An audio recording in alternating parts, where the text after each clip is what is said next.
Welcome back to Swim Stories Unplugged, where every swimmer has a story, and every story reminds us that the journey is about so much more than the finish line. Today's guest takes us on one of the most unique journeys we've shared on this podcast. Jenn Hwang, a master swimmer representing both Walnut Creek Masters in California and Taiwan Masters. She holds multiple Taiwan National Masters records, competes on the international stage, and has spent years pursuing excellence in the pool.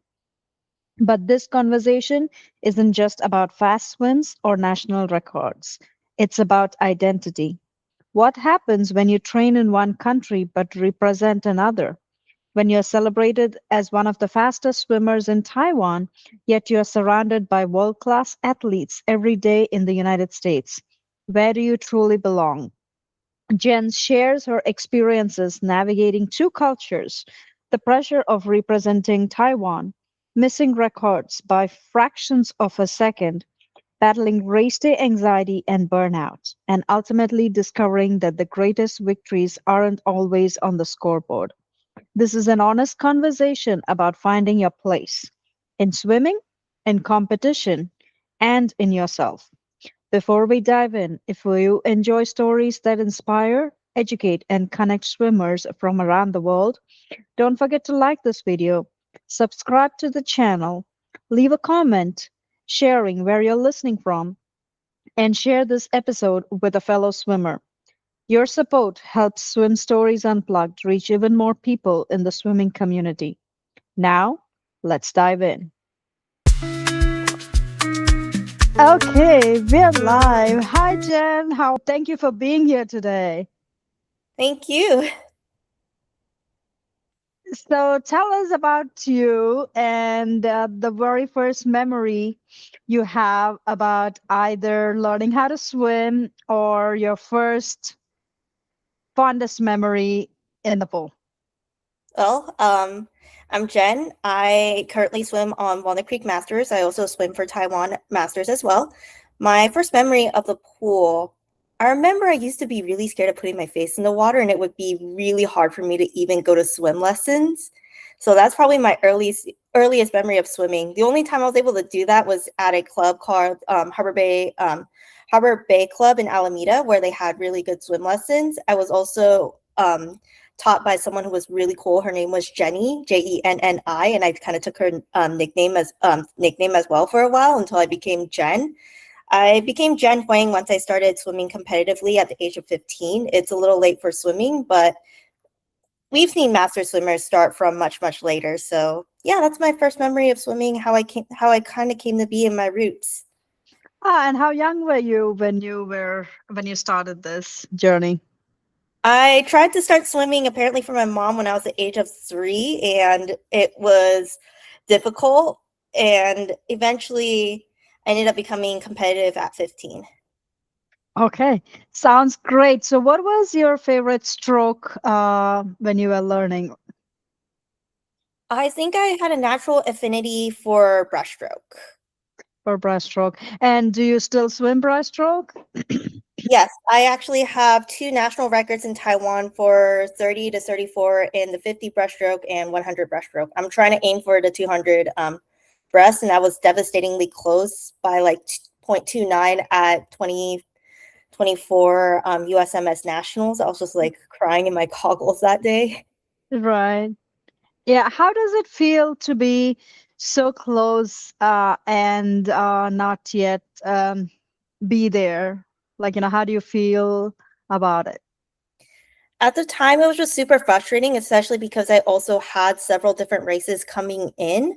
I Mm-hmm. was before the 200 breast, I was already racing the 100 breast, the 200 free, several relays, I think 1 or 2 relays before that, and then a 50 free, and then I had to do 100 breast, and then I also had like 2 other events left. So it was really disappointing, and I don't know if I should have dropped events or I should have stood my ground and said, no, I'm not going to swim these relays. So there's Mm-hmm. just like so many what ifs that happen, just going, how could I have improved? How could I have not dropped that 0.3? What did I do wrong? What did I do wrong? And my coach was like giving me my splits. He's like, there's nothing I can say that you've done wrong. Like, that is a good race. It's just unfortunate it was under that time. Like, you did Mm-hmm. everything that you could. Your splits look great. And I would say that's perfect for a 200 for a 200 breaststroke. And this isn't even your event. You've even started doing the 200 breaststroke just only because you wanted to break every single record in Taiwan. Mm-hmm. So how does that relate when you're talking about like, I know that will be like super devastating, but how did you manage um, your emotions after, like, because processing all of this also takes a lot of precedence when you're at that elite level. So like, talking about mental health, how would you mind sharing with us how you were dealing with or how you are still dealing with it? I think for me, because I've also in 2023, where I was also aiming to break more the Taiwan Masters records, Mm-hmm. I had some at the time. I only had two records, so I wanted to break my own record. For me, at the time, it felt absolutely it felt disappointing, but at the same time, I was not in a great mindset coming into 2023 because Mm-hmm. it would be my first time swimming with Taiwan. It would be a lot of pressure. It would be a lot more pressure for me than previous World Aquatic Masters. I would say, even though I don't take this advice myself sometimes, you have to just let it go. Just move on to the next race. One thing that I think about also, I'm a huge basketball fan. Mm-hmm. So like Steph Curry doesn't make every single shot. He doesn't win. The Warriors don't win every single game. In fact, the Warriors aren't even in the playoffs this year because of various injuries and stuff like that. Like, you'll have your off days. It's just, what can you do to actually come out better? Sometimes you're just tired. I've also felt that way when I got silver at World Master Games in the 50 free after getting gold in my other six events. Mm-hmm. It's just, you have to move on, and whether that's talking to your coaches, talking to your teammates, do whatever you need to do to just get those vibes out of your system. I would also say, if it is very serious to a point where you just can't handle it or you hate the sport completely and you're thinking about leaving, talk it out with a therapist and figure out the mindset on, is this, am I really going to leave over this, or am I going to continue holding this, or am I going to just go out there next race, give it all I got, and maybe I got another chance to break the record, you know? Yeah. Uh, so I'm sure that's not something that's always easy to talk about, right? Because that comes like, every time you're thinking about it and every time you are like, having and I can see already from your expression that like, this is not something easy. So we can stop when you want, we can pause. Let me know when. All right. Yeah. Do you want to pause right now? Oh no, I'm good. I'm good. Okay. So like, looking at seeing like, you can actually tell how much the sport means to you and how much breaking the record means to you. So when you are practicing with your teammates, do you always think about like, breaking that record, or are you strategizing with your coach about how you can achieve the goal that you want? Honestly, when I'm at practice, I'm just focusing on what we have on the board and what our set is.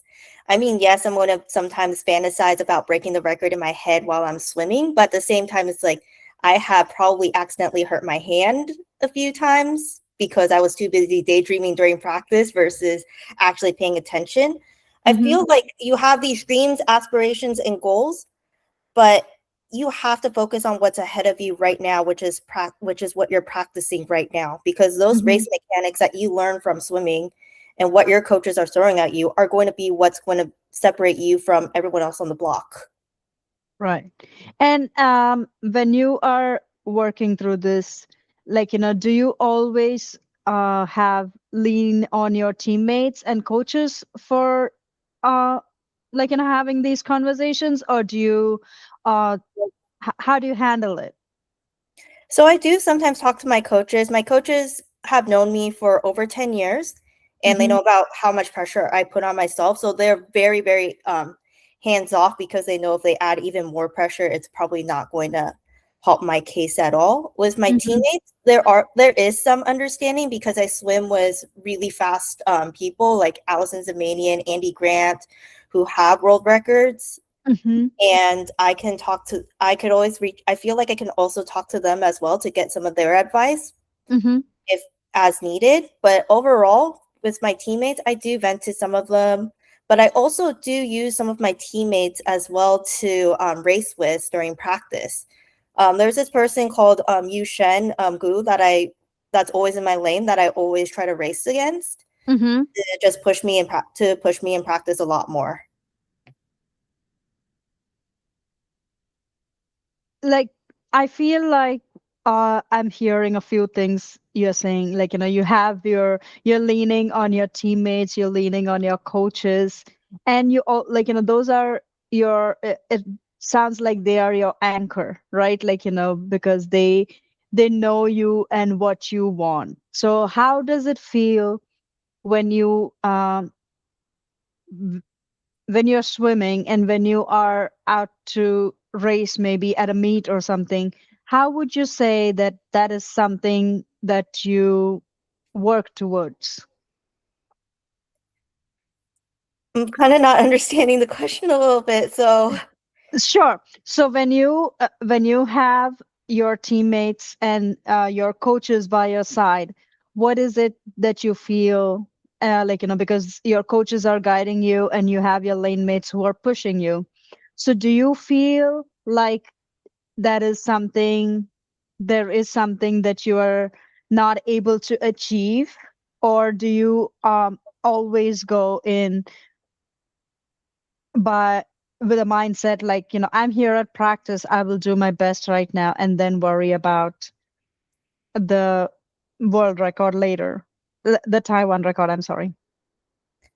So when it comes to racing, when I do end up showing up on race day, usually it can be a very bad because there are times where, especially if I'm swimming abroad, I don't have a coach, I don't have a team. The only time I've actually had teams when I was swimming abroad was because it was it was a Taiwan thing. Mm-hmm. Except for national slash Olympic qualifications, I was just completely alone and completely alone in that. But when I do go into a race, I do also get major race anxiety, but Mm-hmm. that's where my teammates come in because I get to talk to my team because I have a huge team. I get to talk to my teammates and I don't see all of my teammates at one practice. We have Mm-hmm. 10 different practices in Walnut Creek. So, and I've trained at various different practices. So I know, and being on the team for 12 years already, I Mm-hmm. got to know quite a few people. And that means I can, if I'm too nervous for myself, I can always try to protect my nerves and just try to give advice to my teammates who are going to race because my teammates do respect my opinions and advice Mm-hmm. because of my speed, which honestly I don't feel like I'm the fastest person in the world sometimes. Mm-hmm. Well, I'm not actually, but I'm able to talk to my teammates I'm able to talk to my teammates to also prepare my race strategy. I'm also able to talk to my coaches on my race strategy. Mm-hmm. But I'm still going to always have the nerves because I'm racing against some of the best swimmers in the world because most of USMS's best swimmers are in Pacific Master Swimming. Right. And it hurts because I'm literally not even a great swimmer. I'm not even a great swimmer back in the United States, but I'm still one of the best in Taiwan. So there's like this huge identity crisis that I got. Yeah.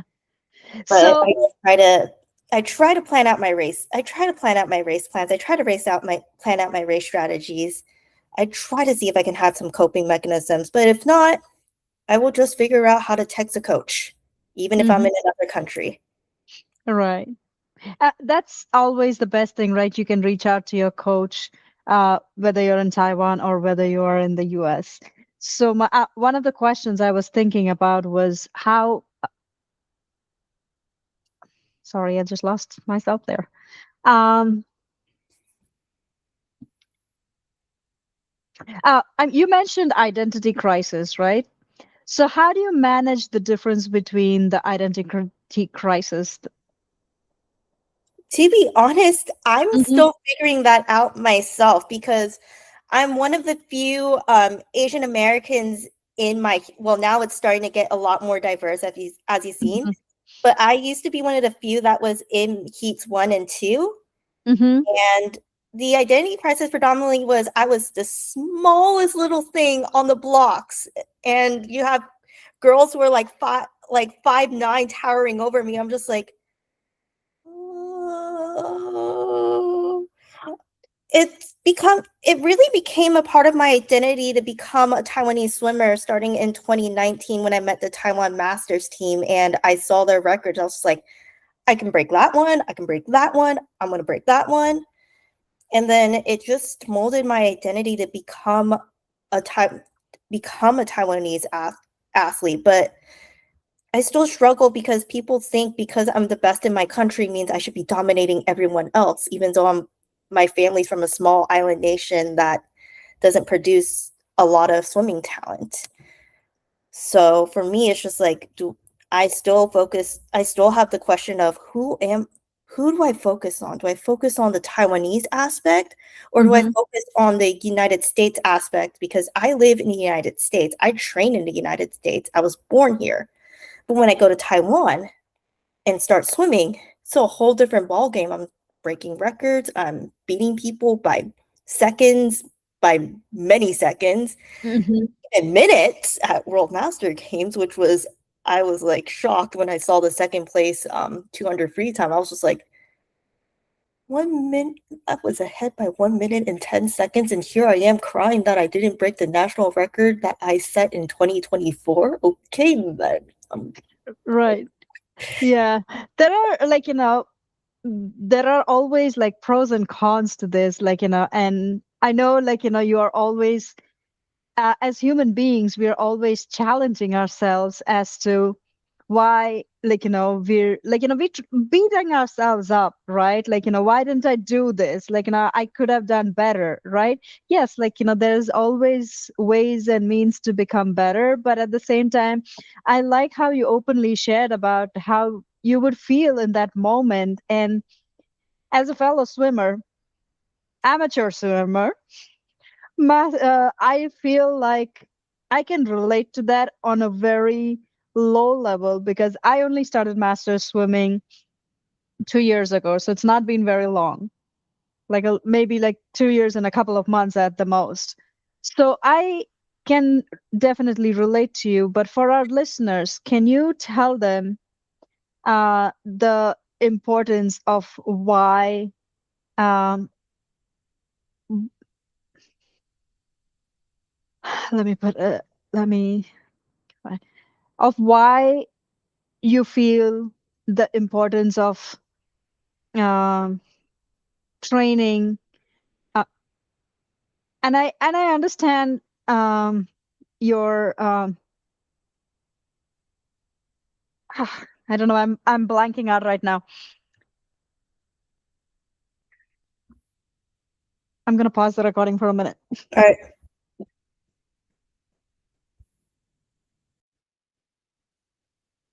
So we were talking about the identity part, right? So there is a swimmer called Joy Suzuki. She is in her 90s. She's a New Jersey master swimmer. She started swimming uh, later in her life, and she started competing she started master swimming in her 50s and started competing in her 60s. I know as you age, that that um, there are more opportunities to break the uh, records, whether it's local or national, and there are more people that have been at that age.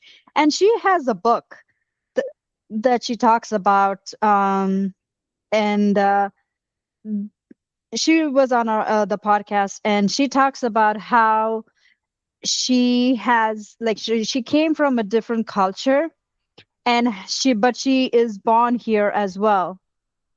And she talks about um how her life was and how she managed through the identity crisis.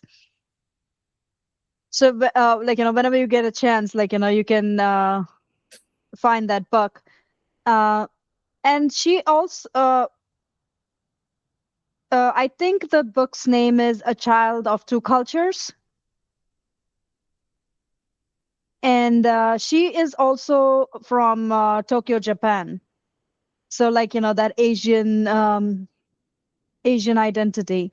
So when you have when you started swimming at the age of 15, did you ever feel like that there was something you missed on earlier in your swimming, which you did not when you started at 15? I wish that my parents enrolled me in private lessons to start learning how to do flip turns, at least when I was 12, because I Mm-hmm. really wanted to start swimming competitively after watching Michael Phelps at the 2004 Athens Olympic Games. And by the way, I had a huge crush on Michael Phelps back then. Like, Oh, I'm big. sure. Yeah, right.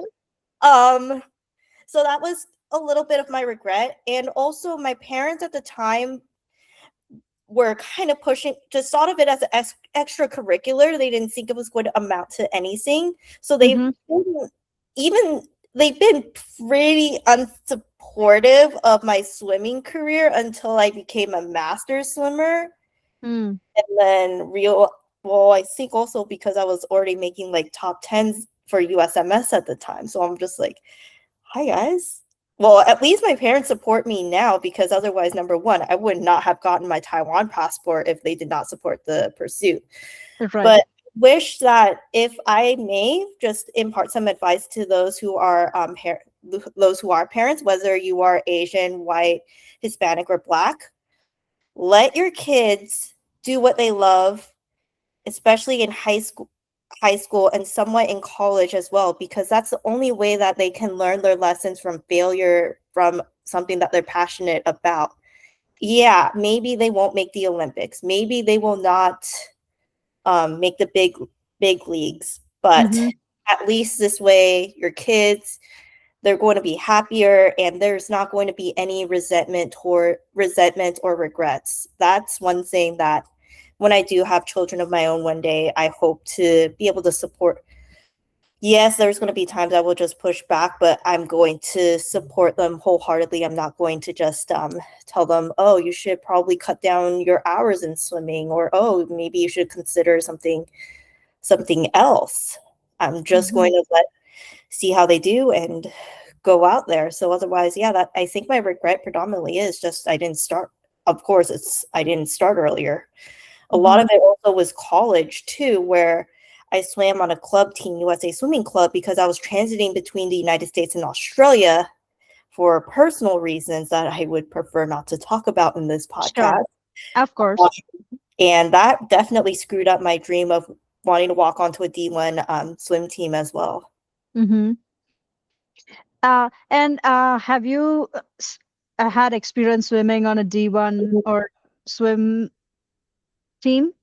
Unfortunately not, but my coaches on my college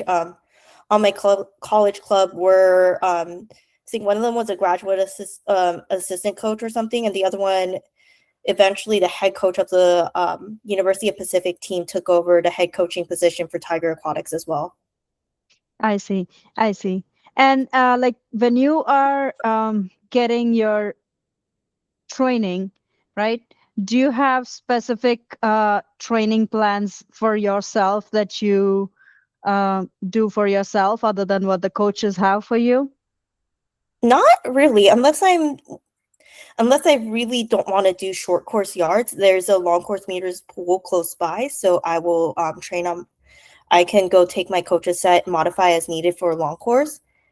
Last year, when I was going to Taipei for World Master Games, I did have to leave my team for about 2 months, or at least I was going to practice but not swimming with my teammates.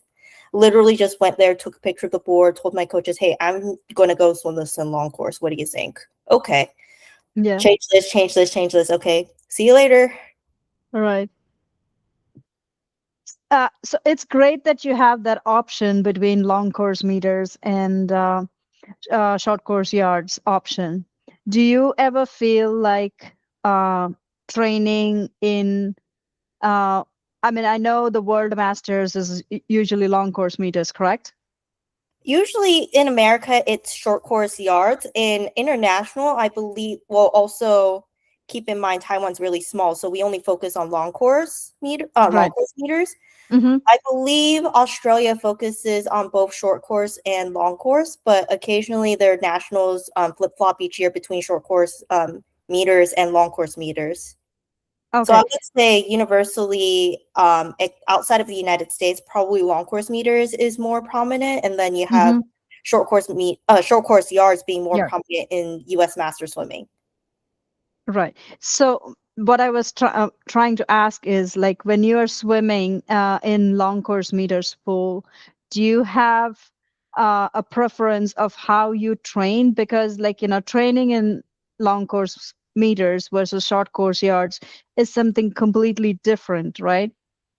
So like, is there a preference you have of one over the other? And if not, why? Oh my God, I love long course, mainly also because I have since the age of 18, I've had to jump between either the United States, Australia, and then after college, and it became Taiwan.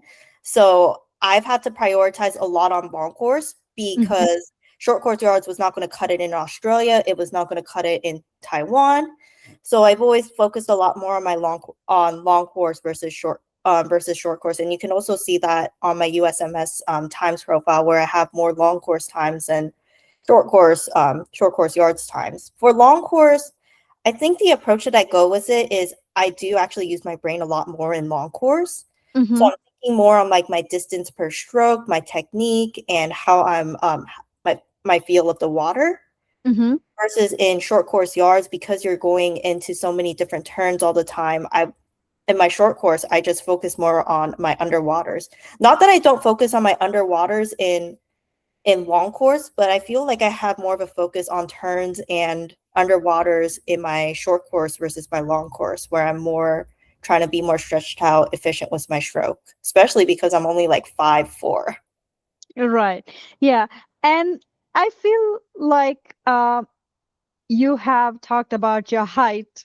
Like, do you ever feel like do you do you ever feel like it is become a challenge for you, or do you work with it sometimes? It's been a challenge. I feel like it's a challenge for me because there is a girl who's like 5'9", like 5'8", and she and I are around the same speed. So I'm just like, if I had her height, I might actually be faster than her.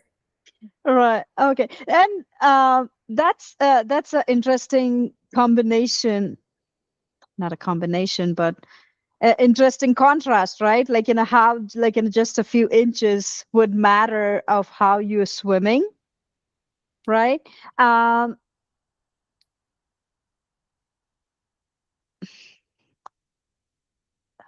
I don't know why I'm blanking today. Oh, um,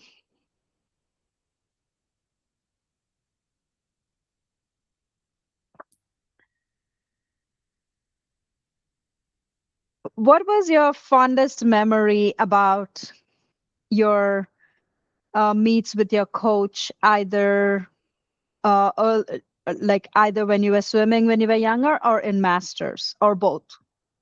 I'm trying to think because I know one time during one of my races, I was really obnoxious because when I was in college, I swam a race. The 100 breaststroke, I did really bad at prelims and gained like 5 seconds. And after the race, I was like crying for 20 minutes in my car. And then I go into finals, the C final, and I at that point was severely dehydrated and sick. And I told my coach, "Hey, I'm not feeling great, but I'm gonna try and swim this race." I Mm-hmm. remember going up on the blocks and just telling myself, you know what? No pressure. You weren't even going to try to swim this race. Just have fun and just give it your all. Besides, this is your last race, right? Yeah. Mm-hmm. All right, let's go. Jump in. Literally everything felt like a blur, and I wish I got my split. Ended up going my best time, and it's still my best time. I remember like trash talking afterwards, and my coach was like laughing about it. He was like, "Oh my god, yep, you told them." And after the race, I just warmed down, grabbed water, and then I got called up by the officials. I was just like, and I'm gonna get DQ'd. My coach was like, no, you're not getting DQ'd. It turns out they said one of the swimmers that was supposed to be in the final for the 100 freestyle did not show up for their 100 breaststroke final that they should have raced against you with. Mm-hmm. Your first alternate. You want to go in? Oh hell yeah, I'm going in. Yeah. I'm like going in. I'm like, oh my god, this is awesome. And then I got the stomach flu the next day. Totally worth Oh, it. oh dear. Yeah, like the things that surprise you when you least expect it is what you remember most, right? Mm-hmm. Yeah. Now, can you tell me what was something that was your fondest memory during your master's swimming? Oh, man, because last year I had the best time of my life. Well, not best time. Well, not best times in World Master Games last year in Taipei because I got the opportunity to go. I got the opportunity to go. It did feel more like an obligation because again, I was the fastest swimmer in Taiwan to in my age group, so I had to go. Um, there were just a lot of great races. I know I was a little sad during my 200 free because I didn't break the record. I was short by like 1 or 2 seconds against my record. So I was like, whoever broke this record was too fast. Really? Yeah. Ended up winning that one. And then the next race I had that day was a relay. My teammates on that relay were like, okay, we need you to help us win a gold medal. You're our only hope. I'm just like, why are you guys giving me this pressure? Yeah. And we won that. We won gold. That's Um, amazing.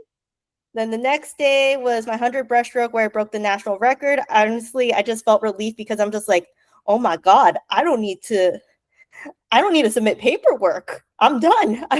They just updated it right there and then. I'm like, yes.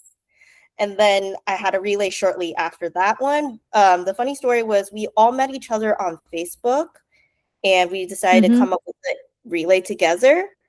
And the relay category we were in was really stacked. So it Mm-hmm. was 120 to 140 or something like that. I forgot the Mm-hmm. master's ranges, but we met each other. Anyway, we try to come up with combinations on how to do well in this relay. We also had to come up with a team name. I joked and said we're just going to call ourselves Facebook, Mm-hmm. and surprisingly, we won that relay. I know my coach yelled at me for my dive because he's like, Jen, this is the slowest relay dive I've ever seen in the world. I think you could have won by like could have gone like 0.3 seconds faster. I'm like, you want me to DQ a relay? Sure. But I did catch up to the other person because we were trailing the first place relay. So I was just like, oh. And then my boy Sean killed it on the last leg. And Mm-hmm. we won that one. Actually, because I won a gold medal and I put my swim team down as Facebook as a joke, I actually got reached out by a meta recruiter over. Uh-huh. So that was day something. There were 7 races in total. Then I swam 100 free where I won my heat, but I missed the national record by 0.3. But I didn't care at that point. I just want another medal. Had the 200 breast much later. Obviously didn't do well in that one, but still won gold. But was really tired, and then closed it was a silver in the 50 freestyle after swimming 5 individuals and 2 relays. So it was definitely I'm done. Yeah, like after like listening to it, I'm wondering, well, how many I'm counting, how many events was that and how many relays? Oh, You know, they asked if I wanted to do additional relays, so I could have done the mixed medley and the female medley. I'm just like, yo, I flew from San Francisco to Taipei. I want a vacation after this. right. Yeah. No, did you actually end up going on the vacation though?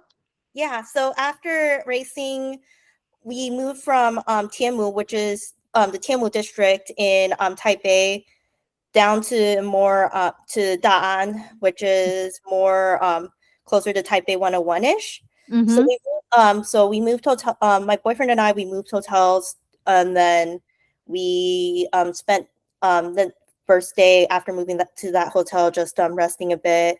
Then we went to a night. I think we went to a night market that night too. Then we also went to Zhoufen and Zhoufen Old Town and Sifen, where we also in Sifen we just wrote like sky lanterns was our wishes and stuff like that. That is Mm-hmm. a totally different. That is a totally different topic that would belong on a different podcast because it was Sure. hilarious. Uh-huh. And then Zhoufen, which I actually met one of the swimmers over there. I was like, "Hey, how are you again?" He's like, "I can't avoid you, can I?" I'm like, "Yeah." Yeah. Because we also roomed with each other at 2019 World Master Games, as not World Master Games, sorry, FINA, now known as World Aquatics Masters Championships as well. Mm-hmm. Sunday, my boyfriend left, and then Monday I leave, and then that was Taiwan. Sounds like an exciting trip, not just like, for swimming, but like, even from a vacation standpoint of how you would do some of like, it's like the mix of both, right? You're swimming and doing all of this hard work, but at the same time, you're making sure you're having fun as well. So that's really great to hear. Yeah, so I encourage swimmers that once you start thinking about going, once you start making some of the cuts for World Aquatic Masters, or if you are worried that you won't be able to make cuts, go into world. They just changed their name, but World Sport Association, the guys that host World Master Games, they also have Open Masters and another competition, but at least World Master Games and Open Master Games don't have time standards, so definitely use that as opportunities to go out and travel, because the cool thing about traveling and racing is, yes, of course, there's going to be days where unfortunately you're going to have to sacrifice eating the local street food. I had to do that. I couldn't even eat at the famous world market night market in Taiwan, which is Siling, because I was racing for too many days. Mm-hmm. But it also gives you opportunity as well to meet different people, and a lot of people on the deck too. Like I've met people that well, he moved from Hong Kong to Malaysia, so I met people from Hong Kong, Malaysia, Australia. I think Jeff Hugo actually crashed one of my pictures. Apparently, was in one of my photos. I'm just like, oh shoot, Yeah. you mean I got an Olympic swimmer like literally holding my shoulders in the photo, and I didn't realize this until like 9 years after the fact. Okay. I know people from Singapore, people in the host nations. I think there's a joke from 2019 because it took me like an hour and a half and 10 people to put on a swimsuit that some of them still remembered me after 2023. Oh wow. Putting in the tech suit?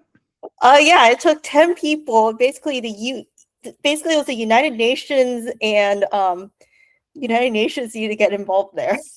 Oh wow. That is hilarious. Is it the International Olympic Committee that you're talking about? Which now that has the new name that it goes by? Oh no, this is World Master. Let me look it up really fast on my phone. They're called World Master Sport. Okay, World Master So Sport. Okay. yeah, they will do a lot of different competitions around the world. I think their next one that they're doing is World Master Games in May of 2027. That's in Kansai, Japan. Mm-hmm. that will be interesting. And if you don't want to go to Japan, there's also Open Masters games in Como Lake in September. And then, of course, there's also the World Aquatic Masters Aquatic Championships in Budapest in 2027 as well.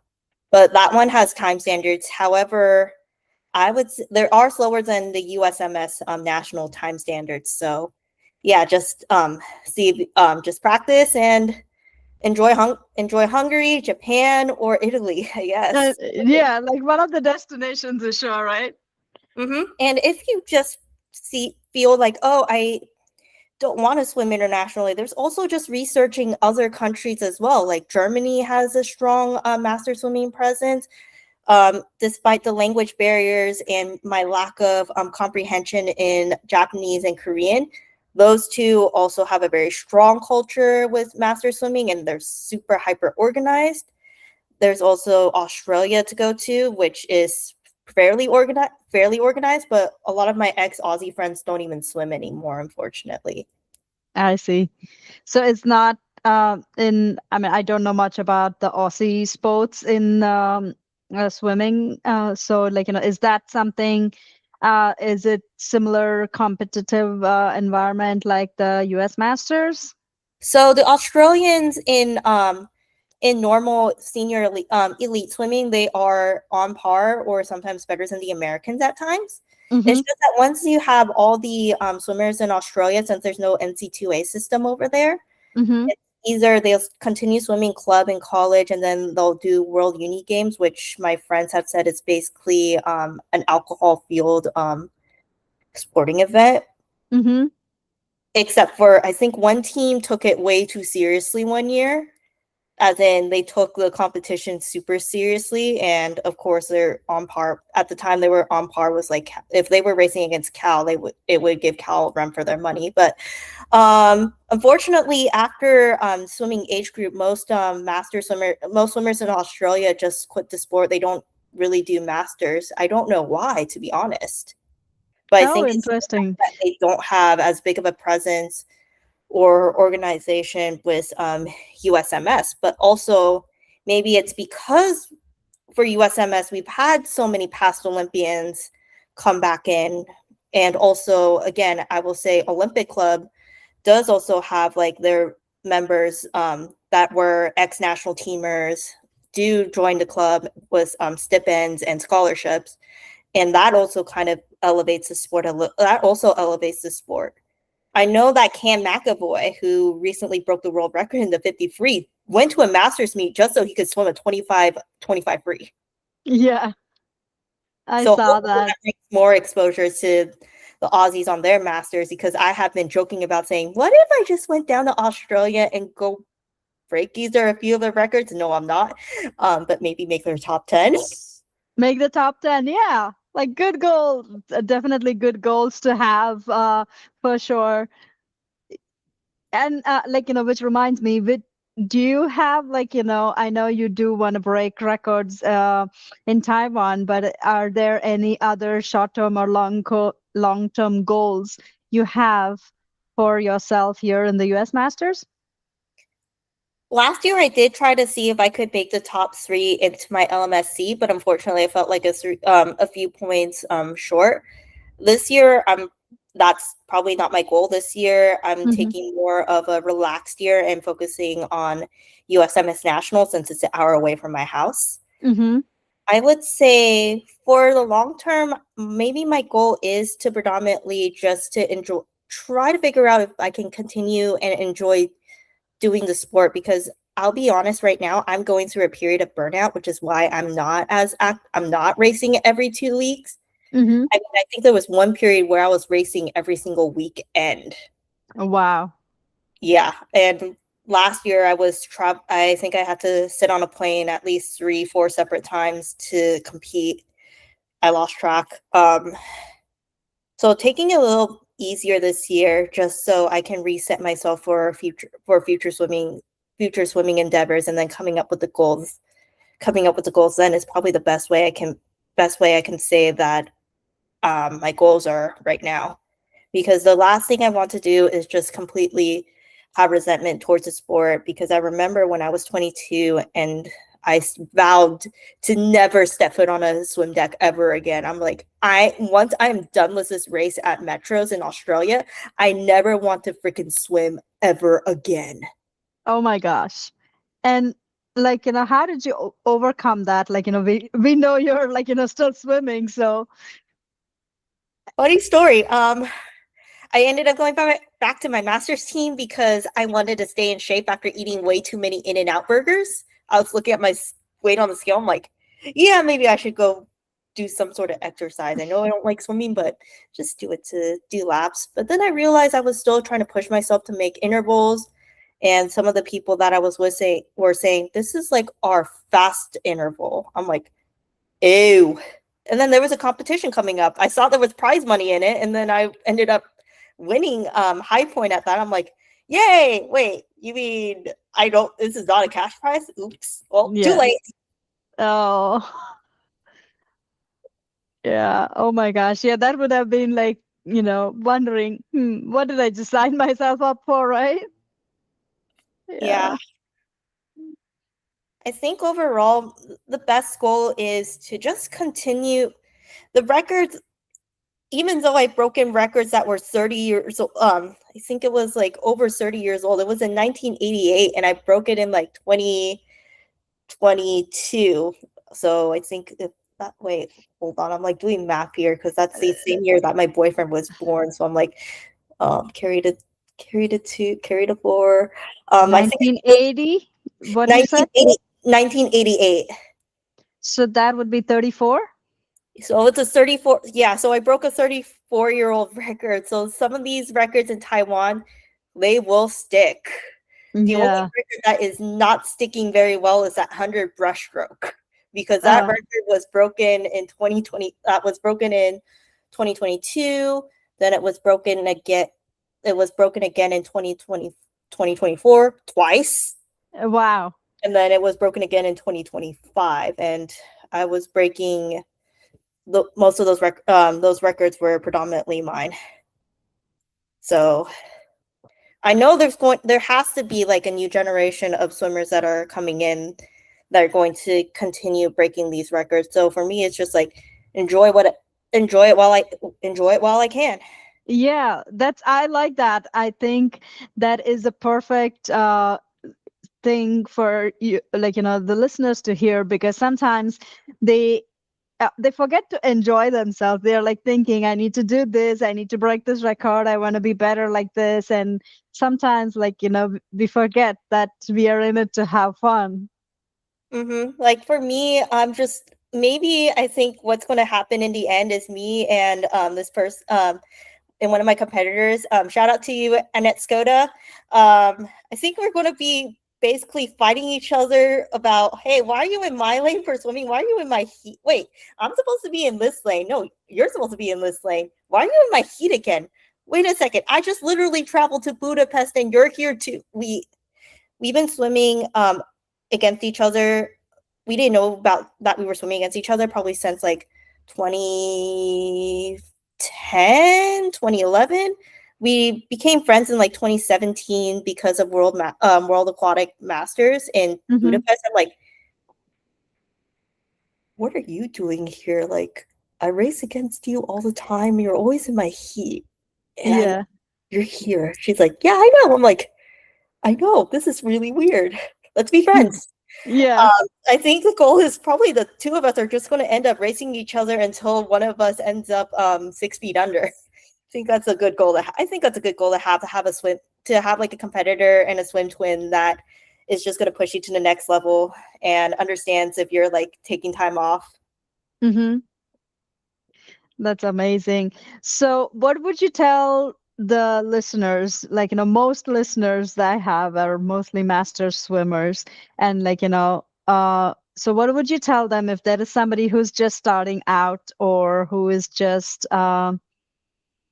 considering joining the masters team? You know, it's going to be a really interesting journey because you're going to make you will be making quite a few friends along the way. I know a lot of swimmers that that sometimes just show up to practice and they don't necessarily want to compete, but they have text groups, they talk to each other, and you have a new social circle. And it should the case that you ever want to swim competitively, that lane is always going to be open, and that just means a shot. When I was at World Master Games as well in Taipei, one of my competitors said, I just literally learned how to swim a few years ago, and here I am winning silver. I won a gold medal in the 50 breast because you were not in it. Yeah.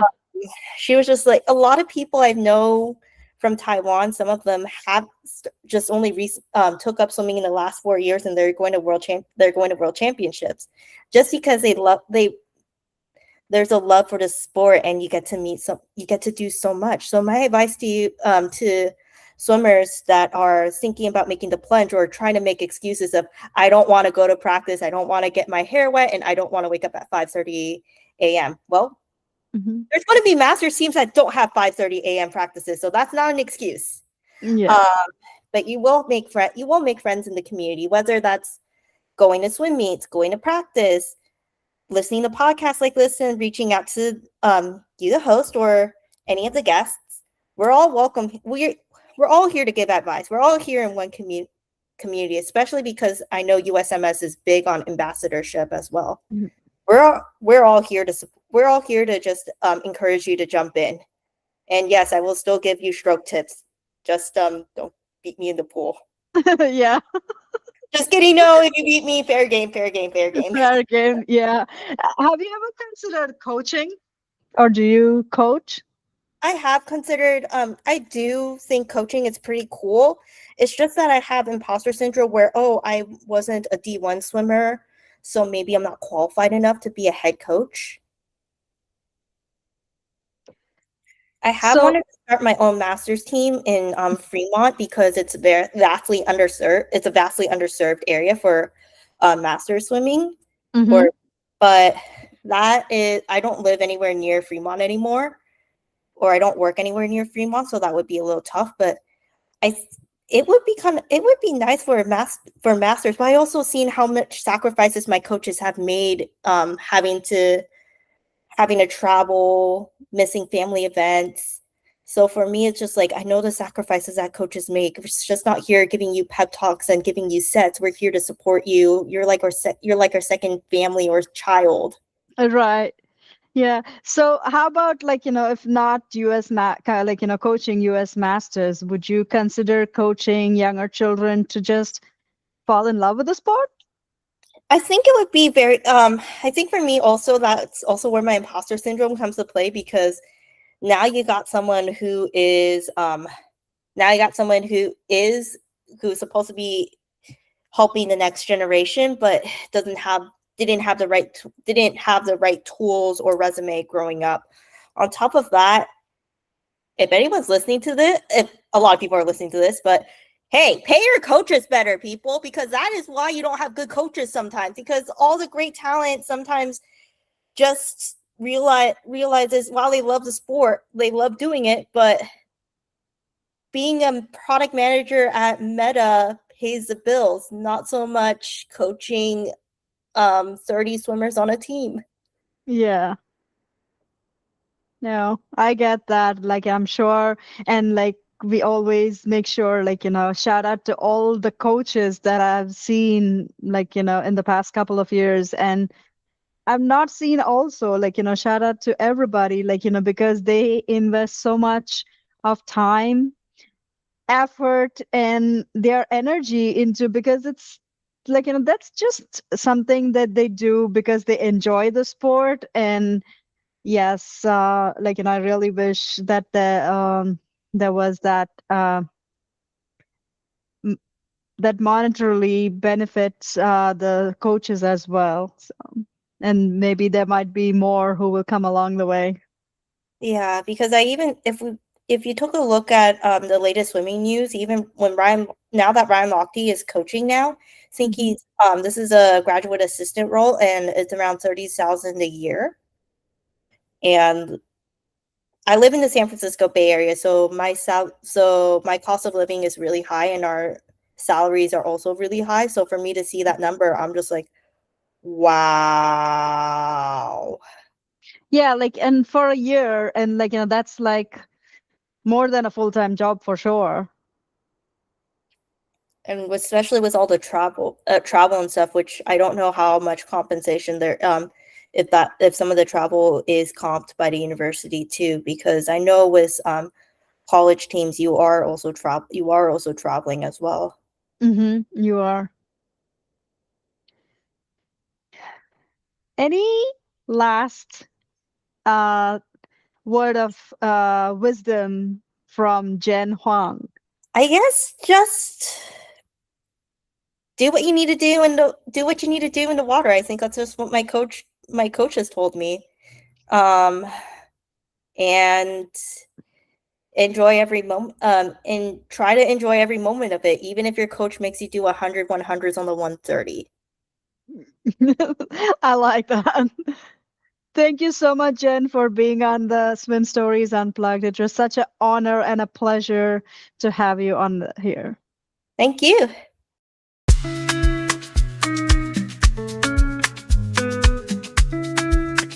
Jen, thank you for reminding us that every swimmer carries a story beneath the surface. Your openness about identity, self doubt, burnout, and the pursuit of excellence is something I know will resonate with so many swimmers, not just those chasing records, but anyone who has ever wondered where they belong. Your journey shows us that success isn't only measured by medals or national records. Sometimes it's measured by having the courage to keep showing up, to keep learning, and to keep embracing every part of who you are. To everyone listening, whether you're a swimmer, whether you're swimming your very first lap or preparing for your next championship meet, remember that your story is uniquely yours. The water has a remarkable way of bringing people together across cultures, generations, and experiences, and that's one of the greatest gifts this sport gives us. If you enjoyed today's conversation, please like this episode, subscribe to the channel, leave us a comment with your biggest takeaway, and share this episode with a teammate, coach, or a friend who would enjoy Jen's story. Your engagement helps more swimmers discover these conversations and keeps the Swim Stories Unplugged community growing. You can also follow Swim Stories Unplugged on your favorite podcast platform so you never miss an episode. There's also updates on the Swim Stories Unplugged Instagram handle. Until next time, keep swimming, keep growing, and keep writing your own swim story.